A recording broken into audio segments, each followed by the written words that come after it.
Start. Hey, we live.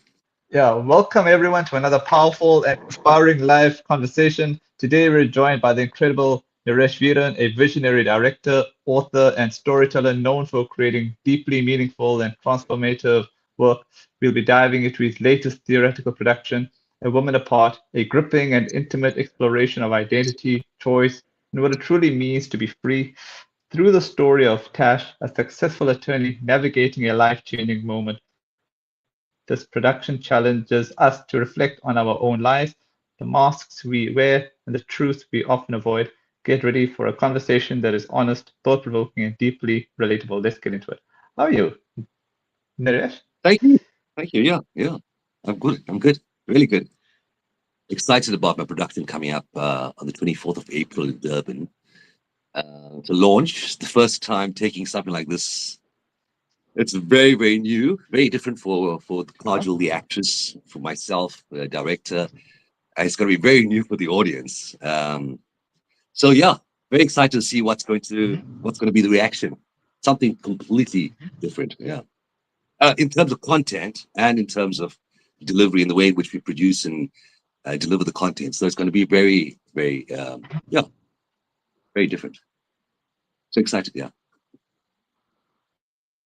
You got a question there, Siddharth?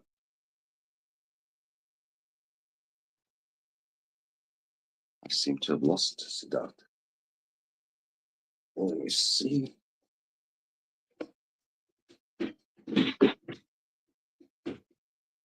Siddharth, are you around?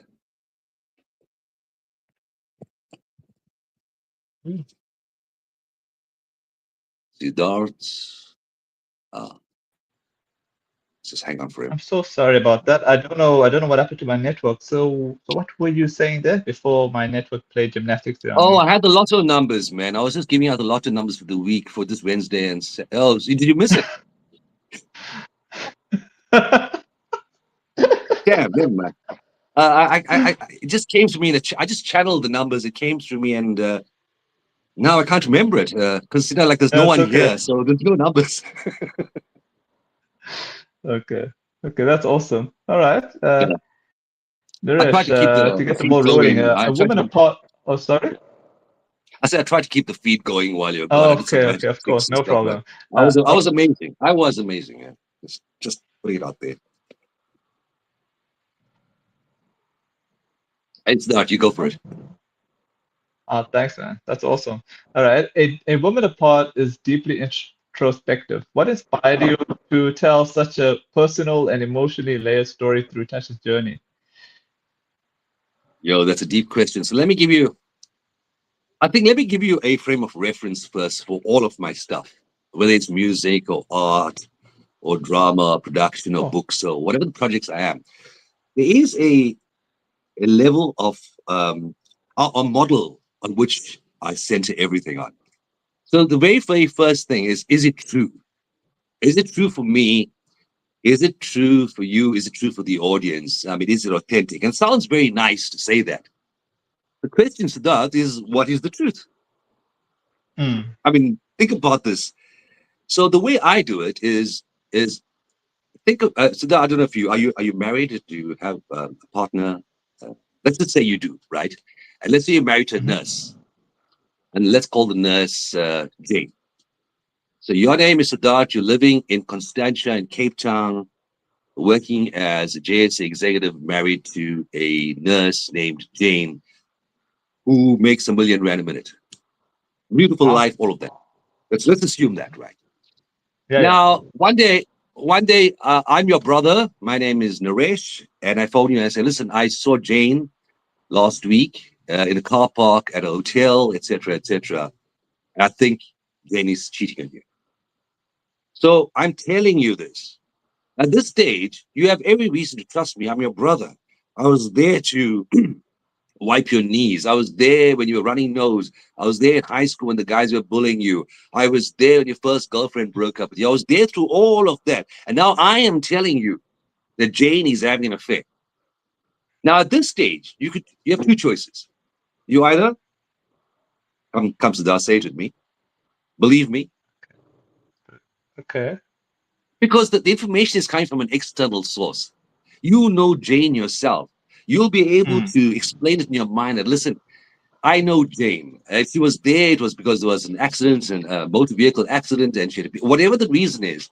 You either your mind is or your brain is going to compensate, or it's going to aggregate, but it's going to do something where you have a choice to either believe what you hear or not believe it. The spoken word. Let's look at option two. Option two is I'm a private investigator. You hire me to check up on Jane for whatever reason, and I go out and I take pictures, I get WhatsApp messages, I get physical evidence, all of that, and I show it to you. Now, at this stage, you've got written evidence and photographic evidence in front of you. And this is your second option. Now, is it true? And in your case, you'll say, no, those photographs were doctored. The WhatsApp messages were created in the studio. I mean, there's so many ways. So even then, the written word is also up for discussion. Is it true? Is it not true? Now, mm, Siddharth, you're in Constantia. It's Monday morning, 11 o'clock. You finished work early. You decide to go home. On your way home, you buy a cappuccino. You get yourself a cinnamon donut, and you listen to Taylor Swift in the car, and you're driving. When you get home, you open the door, and the first thing that hits you is this mhm, lo-fi jazz playing, very soft lo-fi jazz playing in the lounge. Now, why is it on? I mean, you spent like 2 years of your grocery rewards loyalty money to buy that. Why would it be on at 11 o'clock in the morning? You realize, oh my God, Jane must be home. And then you look mm, there and you see like a bottle of baby oil in the corner on the floor, spilled. And then you see a couple of clothes. And then you hear the unmistakable two-part harmony coming from your bedroom of two human beings doing the rumba. Now, at this stage, when you open that door and you find Jane with the yoga instructor doing Kundalini yoga, right? Naked Kundalini yoga. In that moment, do you think coffee will taste the same to you for the rest of your life? Do you think the cinnamon donut will taste the same for you for the rest of your life? Do you think for 1 second that mm, lo-fi jazz, baby oil, Kundalini yoga, you will be automatically transformed in a single second? Because you now know something that you didn't know before. The spoken word, don't believe it. The uh, written word, don't believe it. But seeing it yourself visually is transformative. And that's the thing about the truth. Once you know the truth, you can't unknow it. Once you saw your wife or mm, Jane in this position, transformation in 6 months' time, your body will change. You look like a different person. You'll decide to go to gym, or you'll decide to give up your life, or you'll decide to let yourself go. You decide to commit suicide. Who knows? But transformation will happen in so many different levels that you yourself will be transformed by the truth. So now let's take the truth of, and that's my understanding of how I get to the truth. That if it's real, it's to me, it's in my experience, and it's completely transformative. That's the way in which I need to apply the model to my music and to my artwork and to my stories. I need to drag you in, pull you into my stories. You need to live it with me. You need to see it with me. And then when you leave, you are transformed. It's artistic, it's creative, but I'm hoping the messages come through you, via you in some way or the other.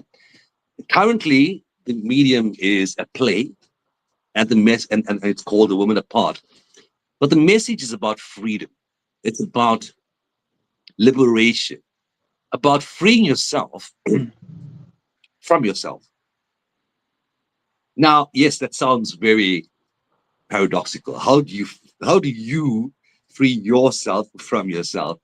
It sounds like a fool's journey, and in many respects, it is a fool's journey. Therefore, someone is showing you what the end result is going to look like. So all I'm showing you is this is where this is going, and this is what it's going to look like when you get to there. So what is freedom? Um, and that is what's been displayed on stage via a character named Tash, a lawyer, who explores freedom um, via a crisis when she signs up for a crisis. Siddhartha, I seem to have lost you. My apologies You there for don't. my messy network. So yeah, I've Hey, just you gone back? back to the Are you default. back? Oh, good, Yeah, good. yeah. So So I got Friday's Powerball numbers. Did you get that down? Oh, you missed that. Yeah. oh gosh, you're funny. So where did you stop? Where did we stop? You asked, what did you hear Uh, last? I don't know if you mentioned about paradox or something like that. Yeah, When yeah. I I'm saying okay. it's a paradox where you're going to try to separate yourself from yourself. There's a you, and there's a yourself, and what the assumption is that you're gonna somehow do something to yourself that's going to free yourself from the crap in your life or whatever is holding you back. So what I'm showing you with a woman apart is what the end result could look like. Should you ask yourself those questions? Should you give yourself cause to have sort of a journey of self-reflection? Where would it lead you? And for this woman, a 36-year-old attorney in Johannesburg was got a degree, the house, the husband was a doctor, the matching Porsches, a life that's ostensibly complete at 36. I mean, what more? I mean, yes, she's a health crisis, Mhm. there's ethical crisis, there's a bit of a moral crisis, but that's pretty much what we all have to deal with all the time. Mm. Um, so anyway, but against that background, her kind of life unravels, where she's forced to face the Kundalini yoga picture. She has to forced to face the taste of coffee and and lo-fi jazz and so on, according to my example.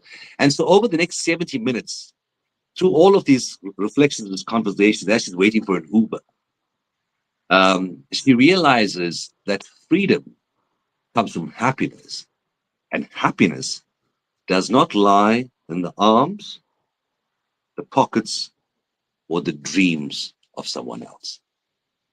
Now, that kind of happiness is very different from the kind of happiness that you get from someone's pockets or dreams. Mm-mm. Um, it's the kind of happiness, it's what's left when everything else is taken away.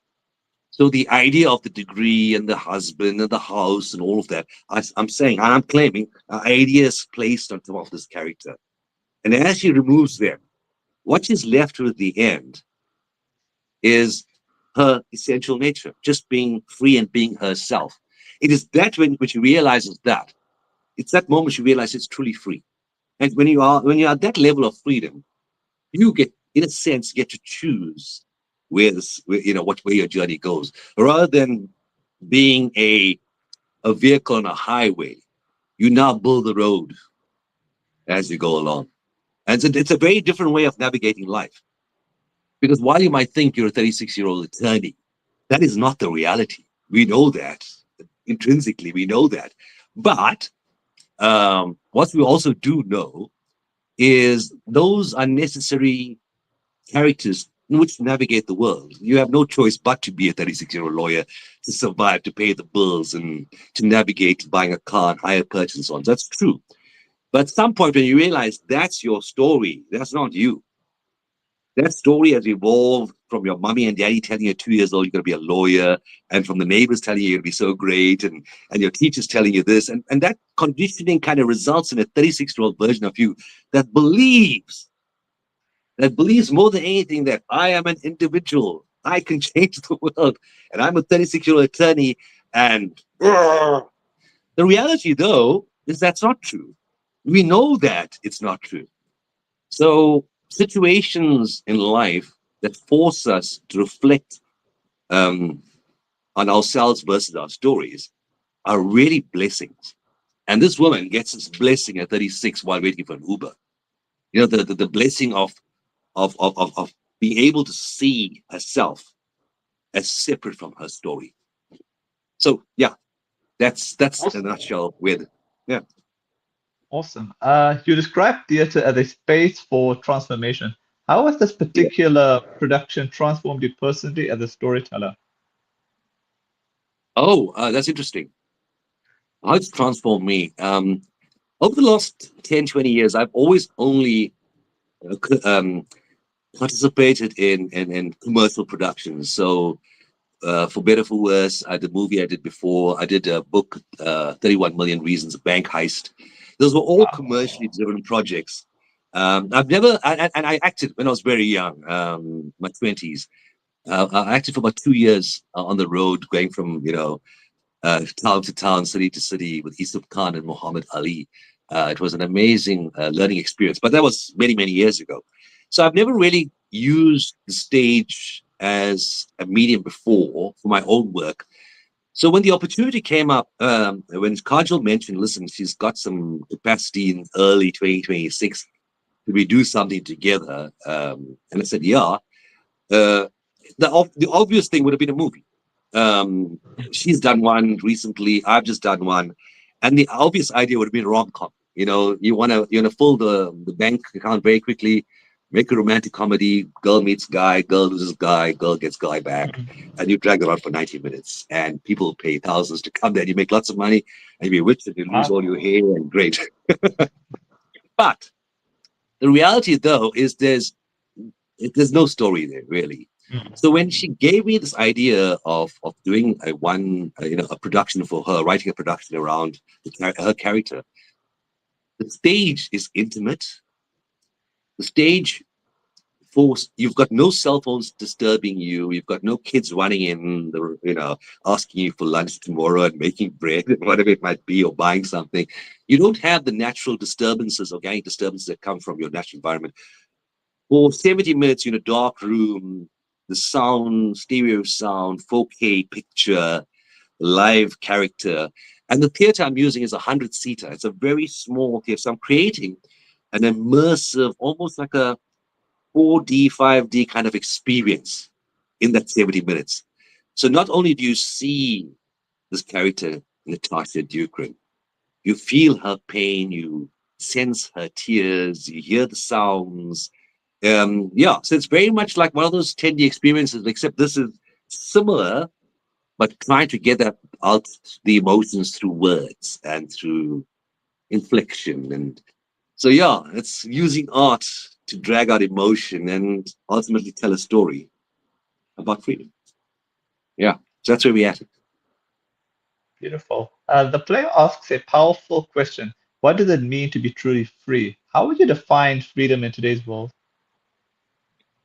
Listen, I'm not bigger than Collins or Webster or Oxford, so forget about me defining freedom. Just go there and check it out. Google will give you a better idea.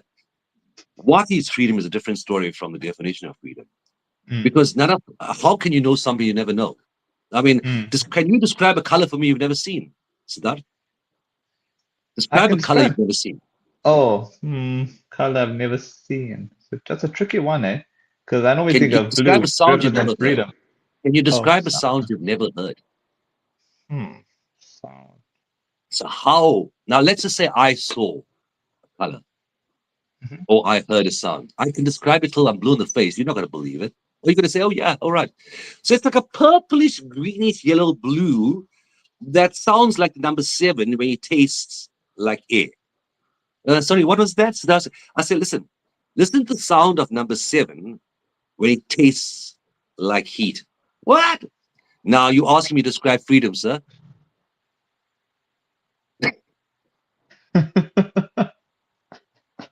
So that you really want? Yeah.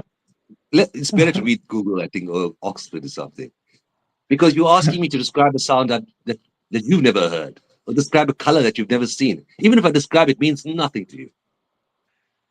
You Well, I understand? guess it's I think it's a yeah. wasted question. It's a wasted question. Because Oh, whether I think the earth is flat or the earth is round makes no difference. The damn thing is round. It's an objective uh, truth.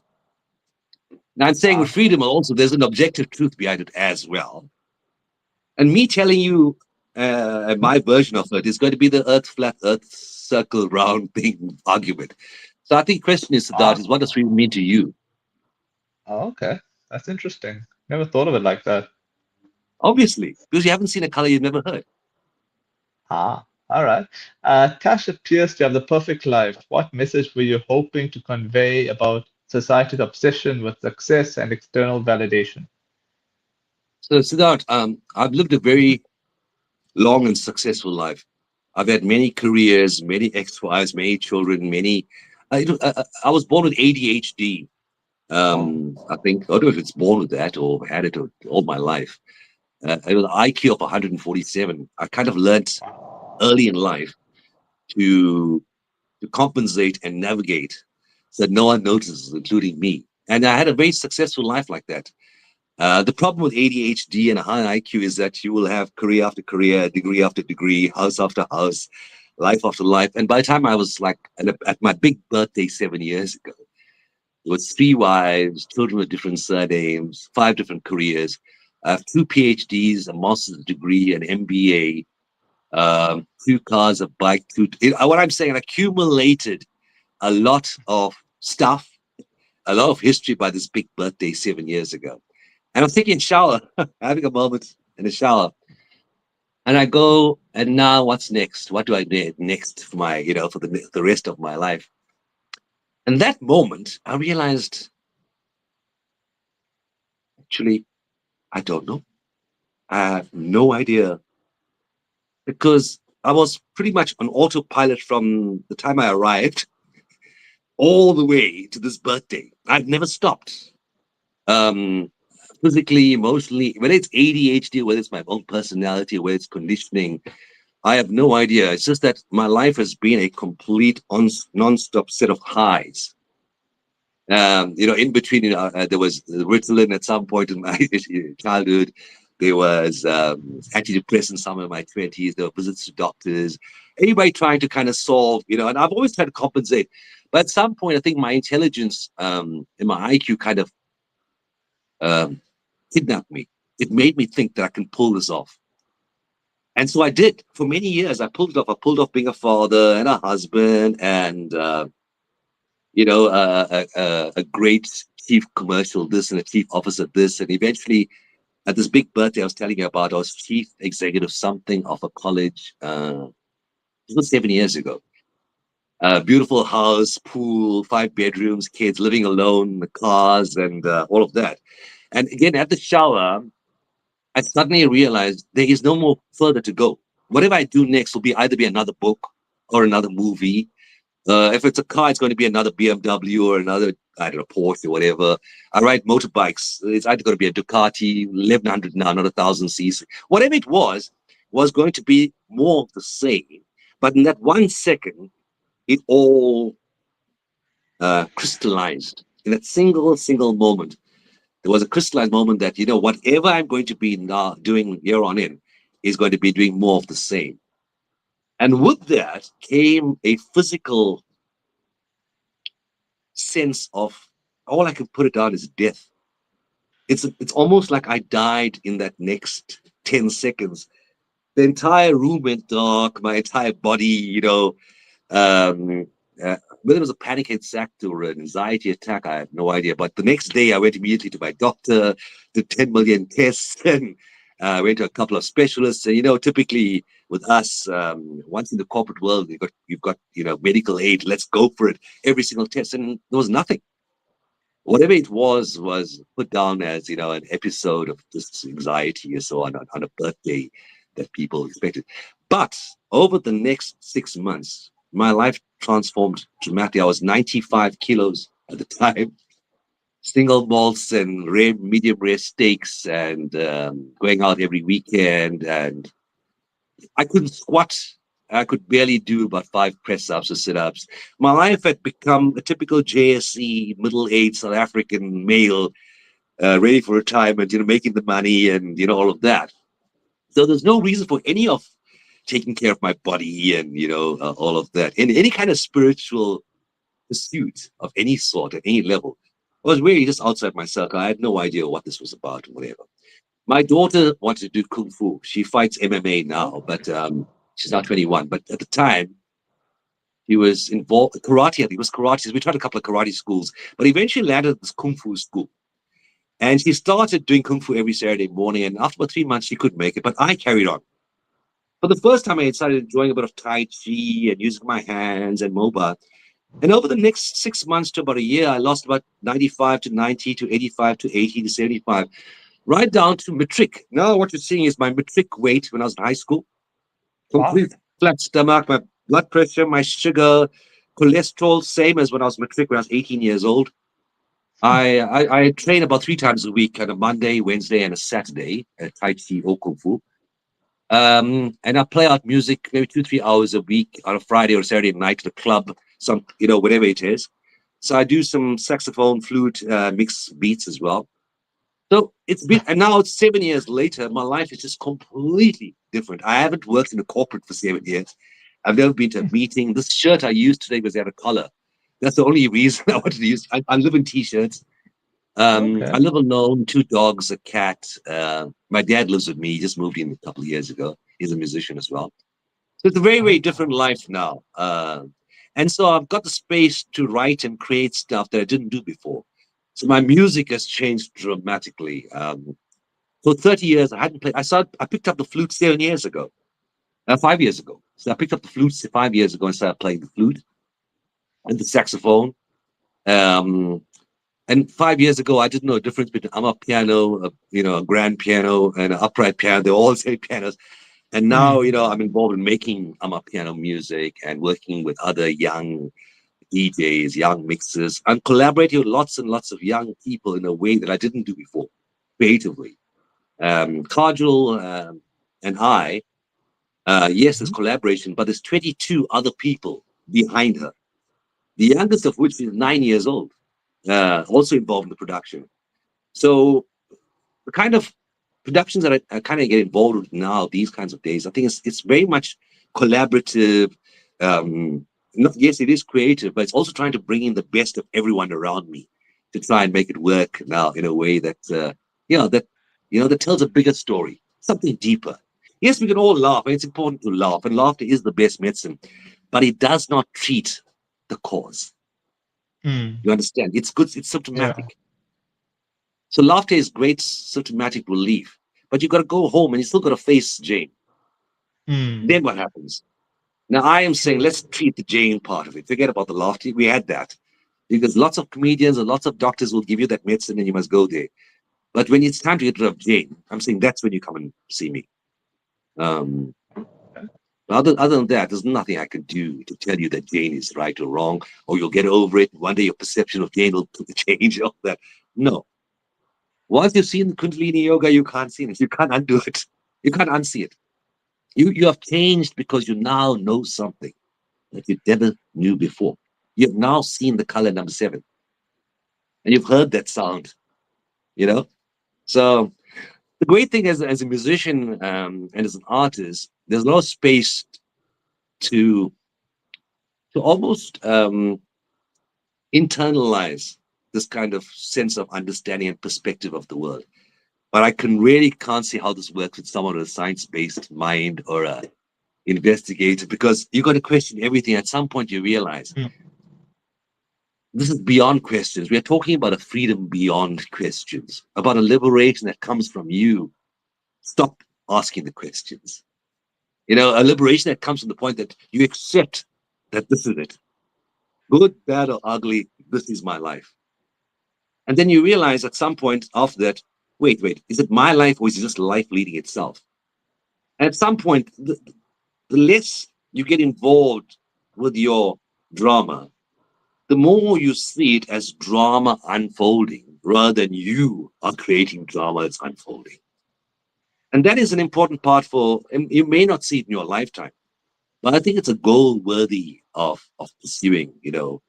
How do I get to a point in my life where I see my story as separate from who I am? So it gives me the kind of relief that the relief is on tap there.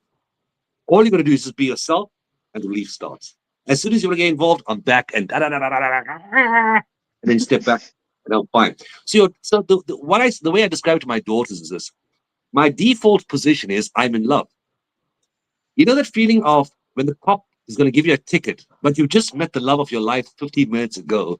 You've just, that phase of falling in love, that first 24 hours where you're not sure whether the person is or not, that adrenaline is pumping, there's all the chemicals in your body going wild. You'll sit to a 3-hour meeting at work listening to your boss drone on and on about projections and FY202 and O3. You'll put up with all of that if you know there's a date this evening or there's a chance that this person you met is going to call you or might be in love. Now, that sense of feeling in love is almost a default position, I'm thinking. It's the only way I can describe it to my children. Because what happens is when there's no object for your affection, it's only affection at play. And when you let that happen, the moments I'm saying that when there's no drama in your life, you are just that Yeah. affection being affectionate. It takes a while to get there. And again, for me, it took me like 7 years of kind of, unpack what this is whole, how I can live my life in a way that it's also true to who I am, but also true to the things I've done. I cannot lie about the last, 30 years or 20 years, about the things that I lie to myself. That extra slice of cake, it's a Hmm. lie. You are lying to yourself, and that's how it starts. In the simplest things, when you fart in public and pretend like you didn't fart, that's a stupid thing, but that's Mm. the kind of deception, of self deception, that at 60 or 70 years old, what are you talking about? I don't fart. What are you talking about? I never farted in my life. The stupidity, and I find there's people lie to themselves when they don't need to. Forget about Mm. lying to other people, yes. But like exercise, going to the gym, or going to pray, or going to church, or going to the mosque, or giving charity, or whatever it might be, all the things that become, in a sense, grudge purchases or grudge kind of activities where you have to do it. Listen, oh man, it's Mm. church on Sunday. I have to show my face. It's 9 o'clock. I have to dress up. And when you go there, you have to do it. Now, what happens? That's a lie you're telling yourself. Yes, the church is there, you there. There's two parts to this equation. But the story in between is all you. Now, I multiply that by 10,000 times the number of days you've been alive, and you realize you've written an encyclopedia of stories about your life that you believe it to be absolutely true. I mean, you talk to me, you expect me to believe that. And then you wonder, why is it I have so much anxiety in my life? Why is it people don't understand me? Why is it my neighbor doesn't understand me? Why is, and then you realize, no, there is a common denominator, and the common denominator is you. And again, it happened for me. I mean, after marriage number one and marriage number two and marriage number three, I realized all these women must be mad until I realized, wait, there's a common denominator there. It was me. It was always me. And I think taking ownership of that also frees you from the kind of relationship you can have. So now my ex-wives and my children, we have an amazing freedom of association, a freedom of communication that comes very, very different now. It's a different level of maturity. It's beyond lawyers and custody agreements and all of that, because we all see each other for what it is. I told my ex-wives, they know that. If it's 2 o'clock in the morning and you need your tire changed, I'm the guy to call, If you've got to go out to a date and you need to babysit, that's my thing. I lead a very celibate life now for the last 7 years. I've chose a monastic life, let's put it that way. So I can see relationships for what they are now, and I'm able to give myself more than There's no one else to forgive you. Everybody was and did what they needed to do. My exes, my kids, my neighbors, my friends, my jobs. People did what they had to do, but I didn't have to be as reactive or non-reactive. So now I'm much more easy on myself. Easy dude. Listen, you couldn't do anything there. It had to happen. It had to happen. My attitude towards death has changed. My attitude towards food has changed. My attitude towards work. 2 weeks ago, my mom passed away. A couple of weeks ago, Oh, sorry about and that. now it happens. She was just about 16 years older than me. She must have been 16 when I was born. So we kind of grew up together. Oh. So now, many, many, many years later, she passes away. And my dad said to me, "Listen, I didn't." My kids say, "Dad, we didn't see you cry." And I said, "Listen, what is there to cry about? I had the most amazing mother. There's nothing to grieve." In the last 4 or 5 years, she lived with me. She and my dad moved in with me. So I said, I did everything with her. We played games together as kids. She taught me how to see the time. She taught me my name. She taught me how to write music. She was my first music teacher, my mother. All the lessons, all the curries that I cook now, it's from her lessons. All the food, I make my own garam masala and I make my own chili powder and all of that. I do it myself from lessons from her. So now when she passed away, it was in her bed. It was the most beautiful end to the story.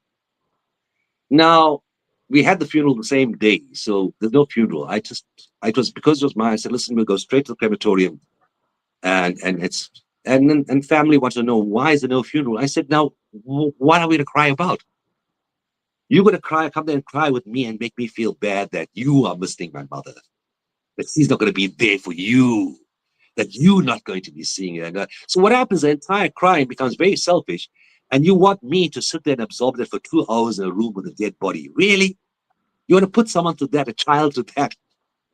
I mean, that's a logical way of saying it, but the reality is that's what the reality is. Yes, you can say it's my mother and our child. Oh, I'm going to cry now, and then but separate yourself from the reality. It happens to everyone, not just your mother or my mother or his mother. There's some things we must accept that are objectively true, objectively true in life. Death is one of them. So again, I find with freedom and liberation comes a lot of detachment from other things, like food. Your attitude towards food, your attitude towards Mm. taking care of yourself, your attitude towards your neighbors, your friends, your attitude towards animals. My dogs, yeah, my cats, and so on. Yeah. So long story to answer. Sorry, long. Why not answer? But that's where it lands ultimately. Cool. Awesome. The entire story unfolds during a 70-minute wait. What drew you to using time and stillness as a storytelling device? Very clever. Very good. Very brilliant question. The fact that you picked on that stillness is the Mhm. reality. I found in my own life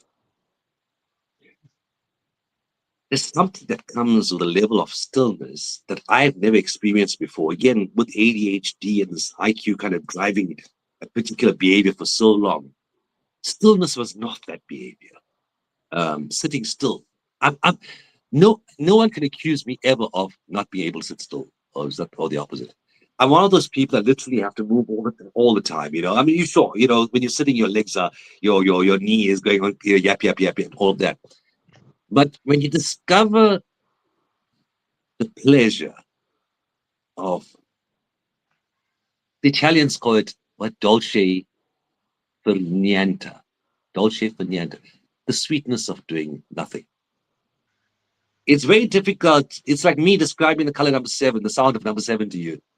Until you experience that kind of stillness where you yourself get to enjoy being you, not being Siddhartha, the podcast, influencer, or the Siddhartha, the wife, or the husband, or the son, or the brother, or the supplier, all of that.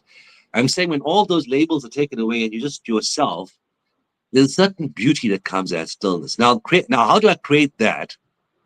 With a movie, very difficult. With music, very difficult. So when I came up with the idea of a stage play, this was a major driver. What you're doing is creating the conditions for stillness. Whether stillness arises with the audience there, it's not up to me. But I can take it as far as I can. So my idea was create a canvas where stillness is the possibility of a consequent possibility, as and the space of a very small theater with, like I said, quadraphonic sound, 4K picture, to create this immersive thing that at the end of the play, after 70 minutes, and it's just long enough for you not to get bored, to wait for the interval to go to the bathroom or to, and it's short enough to not be a 90-minute movie. My thinking is at the end of that 70 minutes, if you are able to come out and say, wow, you listen, I think we need to have a chat.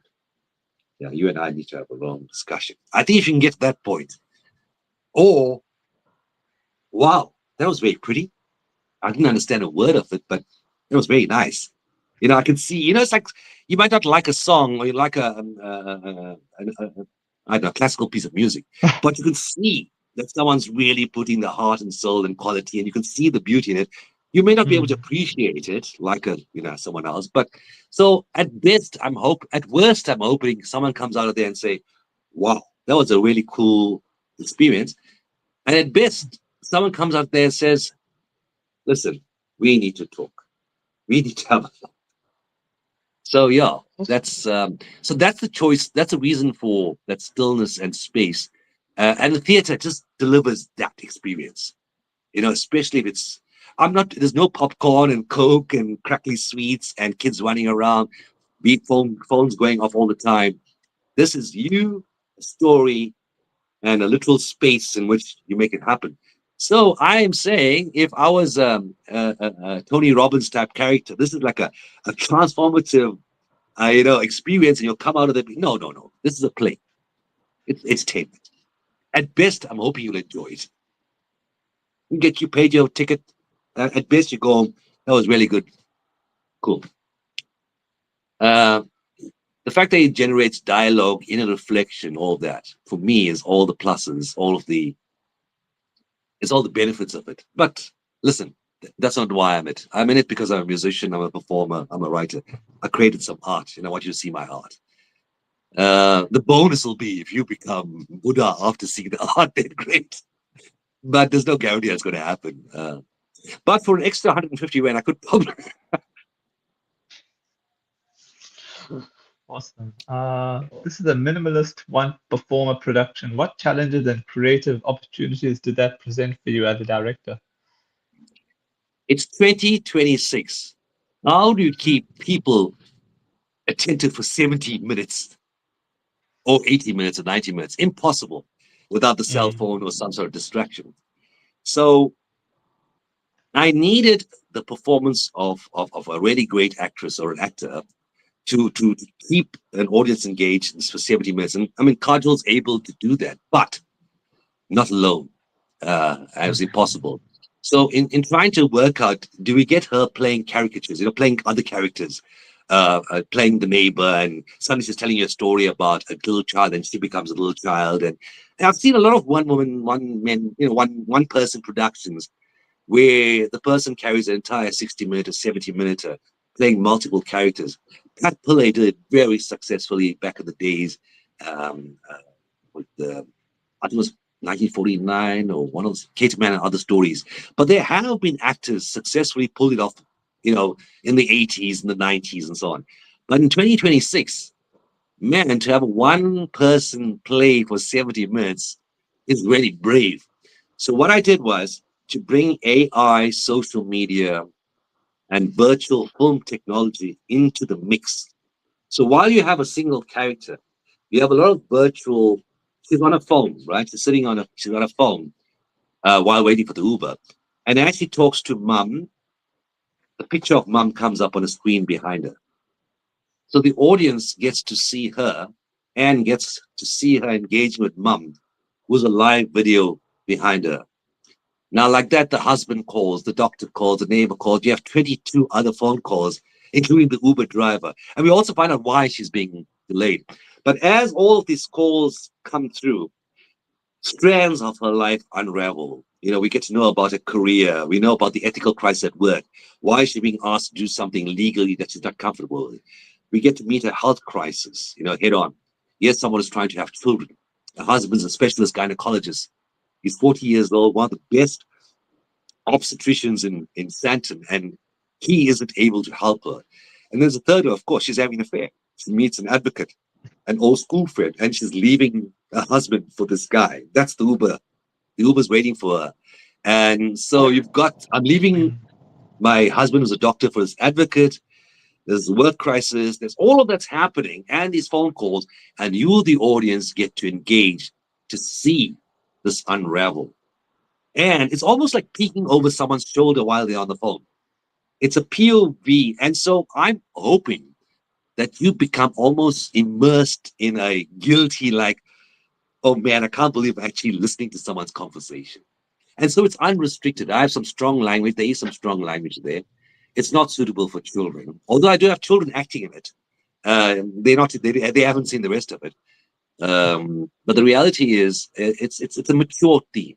Um, and so I let her be, and the script go as free and far as it can. Let's take it to its limit, and that limit is 70 minutes, which works out perfectly. So that was the choice of time, ultimately. Awesome. Cool. All right, there's a question for you here, the comments. And this is from Jitan Rishika. Hi, Naresh. Good to Right. see a familiar face. How does AI impact on cinema and storytelling? Wishing you success in your future productions. Thank you. For me, listen, it'll be very different for everyone else, of course. But as a writer, production and putting productions together, it's a tool. It's just another tool.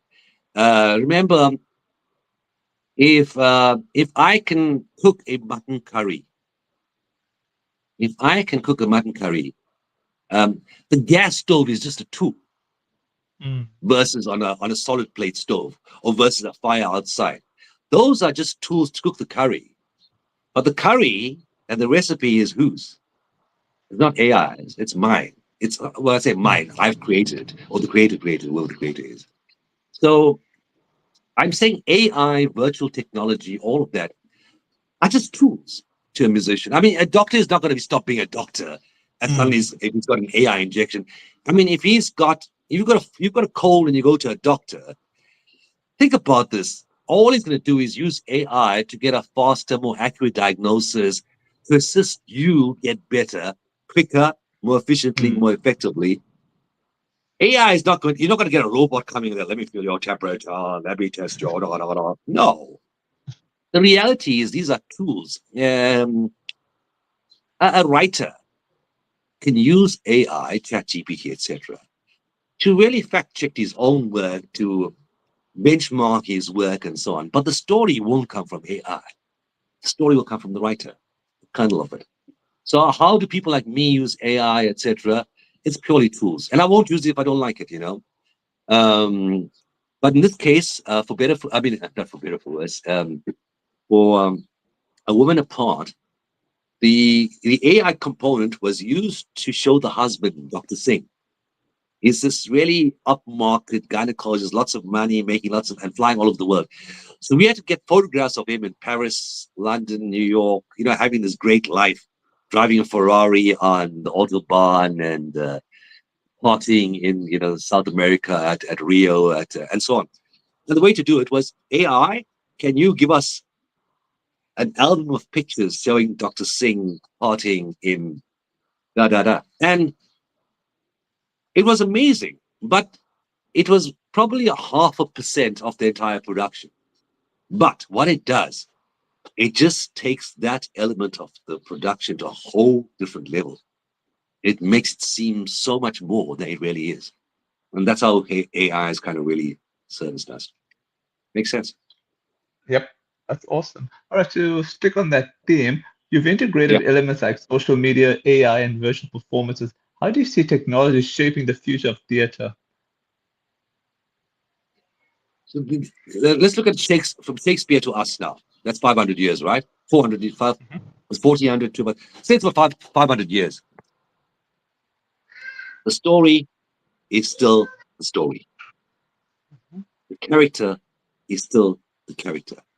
Yes, the stage has changed. The lighting has changed. The proscenium arch has changed. But the character is still the character. The story is still the story. So you tell me now, sir, how do you think it's going to change? The story is still a story. It's mm, just told in a different way, a better way. that's true. Um, but from Shakespeare to us, 400 years or 500 years, character is still the character. The story is still a story. There's still three acts. Girl meets guy, girl loses guy, girl gets guy back in any scenario. Romeo Juliet, no. Macbeth, no. Hamlet, no. Dude, really? Seriously? So if you ask me how it's going to change, nah. A story will always be a story. It's either bullshit or not bullshit, right? And Wow. you either believe it or not. That's true. It's either crap or it's not crap. It's either believe it or not.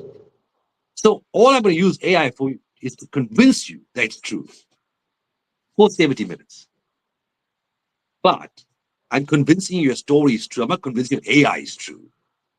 That's immaterial. You know what I'm saying? Mm, So same thing happened with like I said, the Shakespeare to us. That if you look at that progressive, the story hasn't changed, the characters haven't changed. What has changed is the way in which we convince the audiences that it's true. Because in that moment when you see the child being killed, you go, ah, it's horror. It's because I led you down a particular path. I made you feel the horror. That's my job, is to make you mm, feel these emotions to music or whatever it might be. So yeah, how will it change? It'll make it better. It'll get so much better. Think about this. Hearing the story from me versus hearing the story from George Clooney telling it in Tamil to you in your bathroom on your phone while you're wearing it on your wrist. I mean, that's the level of efficiency of a story reaching you. But the story will still be the story. And it's still going to be written by someone like you or someone like me. I mean, AI could generate stories, it'll be great as well. But I think after a while, it's going to be the stories going to be just way too perfect and way too beautiful. And after a while, we're going to get the syrupy smoothness of AI is going to kill all of us. It's Yeah. just too good. Some things are just too good, you know. And after a while, too much of a good thing. Mm. And I can see that on Facebook and Instagram as I'm advertising for this play, using videos of casual eye or using still pictures or animated posters. And you could see the level of interaction and engagement by other advertising agencies, other individuals advertising on these platforms. And at some point, the consumer is going to go, a scenario of a sea and a beautiful man and a woman on the beach cannot get more beautiful than this. And then you see something else, which takes it, Mm. oh, wow. And then it just, at some point, we're going to go, you know, it's AI. Forget about it, you know. Yeah, I just think that seems to be, we are going to get so, we're going to be throwing it up. It's in everything, you know. And artistically, it's the easiest thing to do. Try do Mm. AI with your text, then we'll talk. You know, use AI to do your 3 months bank statements to the bank, then we'll talk. Until then, it's left to Oh. artists and musicians to manipulate and advertising agencies and movies. But wait till it gets into your taxes and get into your bond agreement with the bank and your Mm. mortgage and interest rates, and then I think you will see the real value of AI. Right now, it's just something so great, it's amazing. People like me use it, you know, to tell a story. But I think imagine an Mm. accountant, a chartered accountant, a leading chartered accountant in South Africa using AI to make better financial decisions for you. Oh, is that me? Shit, is that SARS? Sorry, I didn't mean tax. I wasn't talking about real tax, not South African tax. Talking about European taxes. Oh gosh, that's funny. All right. Your work often explores identity and personal transformation. Why do you feel these themes are so important for modern audiences? Because that's all that's left for us, if you think about this. The next Mm. big thing for us individually is a level of transformation that we all know is coming in our individual lives, including yourself. You cannot tell me that there is an expectation, there's no expectation in you to be a better Mm. version of yourself the next time around. Whether it's going to be with your partner or with your child or work or your new car or job, there's always an internal commitment to trying to be better or to do better Mm. the next time around. You know, this is a progressive need, this the drive. It's a human desire, you know. So I kind of lost my thought. It was a really great. It was like a lot of numbers. I had the numbers and I lost it. Now, so just phrase that again. Give me a different. Maybe ask that to me differently. Sure. I was saying, uh, yeah, your work often explores identity and personal Included. transformation. Why do you feel these themes are so important for modern audiences? Again, yeah, like I said, where it lands on freedom as well. This idea of, like I said, you know, we all of us are heading towards. We all believe there's something over the next horizon. It's over the next job. It's the next relationship. It's going to be the next acquisition, the next car, or this house, or whatever it might be. And I'm saying that at some point, you're going to have to realize it's a non-ending spiral, either up or down, but it's going nowhere. It's going to death. You're gonna die. That's guaranteed. I I promise you today, Siddhartha, between you and me, please don't tell your family this. But one day you're gonna die. It's the I mean, reality of that's life. a given, though. I mean, that's a given. Everyone's going to die eventually. But I think the reality of it, where Mhm. it's close to you all the time, knowing that what you're doing right now in relation to that is insignificance, moment Mm. by moment. So if you take all the insignificant moments together, it's literally a life of insignificance. I think if you really try to do something with it and make something, you are inviting suffering. Let life happen, you know. And I'm saying, I keep on going to the ideas of freedom, um, because it's only things are really only free when they are free to be what they need to be. When the tree is free to be a tree and the dog is free to be a dog and the sun is free to be the sun, you have a beautiful day. That's the consequence of freedom externally for you as an individual. Now imagine if you have that kind of ethos, what does it do for the people around you? What does it do for the ideas around you? Or the business? I mean, if you own a pizza parlor, if that's your thing, and if you're the kind of person that's in touch with your own sense of freedom, can you imagine your relationship with your employees, with your staff, with your suppliers, your customers? It completely transforms. Whether it's good or bad or ugly makes no difference. You are always free within that, and that's a good thing. I think it's a goal worth pursuing. So whether I try and tell that story through my music or tell the story through my plays, I have a little book I've been plotting in my head. I don't know if I'll ever get around to publishing it, but even in that, when I was writing that story, I realized it's a short story, but it seems to always come down to that sense of personal freedom and how you can leverage and capitalize that sense of individual freedom just for everyone around you. Yeah. So that's my moment. All right. Tash's journey involves confronting uncomfortable truth.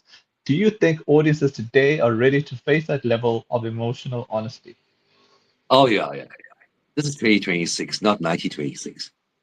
Everyone's able to confront it. The problem is accepting it. Mm, And again, I mean, listen, even in 1926, they did the same thing. We all knew that uncle would touch the children the wrong way, after a couple of beers. Or that uncle, gets, we all have that element somewhere. But no one in the family confronts it. You saw the movie, what is it, Mira Nair's, what was it? Monsoon Wedding. Was it Mira Nair? Monsoon Wedding. Remember the movie Monsoon Wedding? I've heard of it, but Monsoon Wedding. Anyway, I don't think watch I it. watched it though. Yeah. Watch it. It's a movie Okay. worth watching. Brilliant, brilliant movie. Okay. So Mira Nair kind of does explores the family dynamics in a traditional family during a wedding celebration. And you have that pedophilic kind of uncle. You have the auntie with the money story, and you have the two aunties smoking outside quietly, all of that, right? But I think the point that comes clearly across is, the dynamics at play there. Anyway, sorry, Siddharth, you were saying earlier? Oh, um, oh, are you referring to the question? Yeah, yeah, yeah, yeah. Oh, okay, What's I was you saying, sorry? just say it again? Oh no, I was just checking if you wanted me to refresh you on the question. I was a bit confused. Repeat the question, and I'll tell you about this mirror and a thing again. Just repeat the All right, question. sure. Tash's journey involves confronting uncomfortable truths. Do you think audiences today are ready to face that level of emotional honesty? Yeah, the word confrontation, I think, is the word that's why I asked you to repeat it. Ah, That's the key to it. No, okay. that I don't think audiences in 1926, 2026, or 2126. That's the human journey. Hmm. When you're able to confront your own choices and decisions you made at the age of 20, Hmm. at the age of 22, at the age of 16, when you do confront that, you will realize that you did what you had to do at a particular time. You had no choice. It was a diarrhea moment. Think about this. You were 19 years old. Your girlfriend was pregnant. And you have been given a choice, whatever it may have been, and both of you decided to have an abortion. Now you're 60 years old, reflecting on your life. And you are now chastising yourself for creating, for an abortion, for a decision you made. You're 20 years old. But remember, you have to be kind to your 19-year-old self. At 19, you didn't know. You couldn't know the circumstances, this whatever it is. When you forgive yourself for making that decision, accepting it. And I'm saying you kind of move on that at so many different levels. When you eventually at 60 or 70 and you look back, freedom comes from accepting all of that. And when that confrontation happens, you realize it was the best thing you could have done. But we, unfortunately, none of us, unless there's a crisis, we won't confront. Unless there's some your life's at stake, you will not fight. You will not confront. So yeah, the difference between 1926 and 2026 from that perspective would be yes, we're all prepared to tell us the truth, show us the way. But can I do it after I do my scroll, please? Um, and so too is with life. You know what needs to be discussed, but confrontation not. And that's where freedom lies, if you ask me. The freedom from your choices, the decisions you made, the freedom from the consequences of what happened. What is here now is here now. This is it. You got to deal with it. This is the reality. Uh, yeah, cool. Awesome. Lastly, if someone leaves a woman apart, questioning their own life choices, what is the one realization you hope stays with them long after the curtain falls? That happiness does not lie in the arms, the bank accounts, or the dreams of another. And when I say another, the another could be your child, another could be your husband, could be your wife, could be your employer. But your happiness does not lie in their dreams, in their pockets, in that reality. I am saying, and my claim is, if you've got nothing else out of my play, you would have learned that happiness is what's left over when you get rid of Hmm. these notions. Whatever's left, that's where we want to go. So if you've got nothing else by play, you'd say, wow, okay, I understand where it's going. I won't be able to do it myself, but yeah, I can resonate with that. Perhaps that's the best I can hope for. Yeah, cool.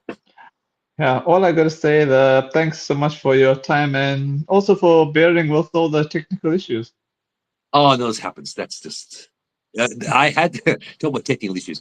I started running the play Valentine's Day. That was the intention was to launch Valentine's Day, which is about a month or 2 months ago, Okay. and technical issues. Uh, because you're working with AI, virtual, these are all new Hmm. technologies. Not new to us, but new in the way in which we integrate them. The integration of AI into this AI is not it's no longer new now. It's been around for a little bit, for a while at least. But the way in which it's integrated into our daily life isn't as new. The same with virtual film and videos and so on. So that's what, and so I had technical issues. So I delayed the play for an entire month, I think, Wow. just to get all of that ready. So I can understand. This is just the reality of our life. We're going to be getting, yeah, blips and glitches and yeah, and so on. All I'm right. I'm Thanks. hoping that did Sorry? you get all your questions? Is all your questions answered? Are all your questions answered? Yeah, Is there yeah, anything? all's answered. And yeah, thanks so much for your time once again. And I hope we can catch up again in the future. Absolutely. Hopefully we'll see you. Take care, Siddharth. Thank you so much for the opportunity. Really appreciate it. Likewise.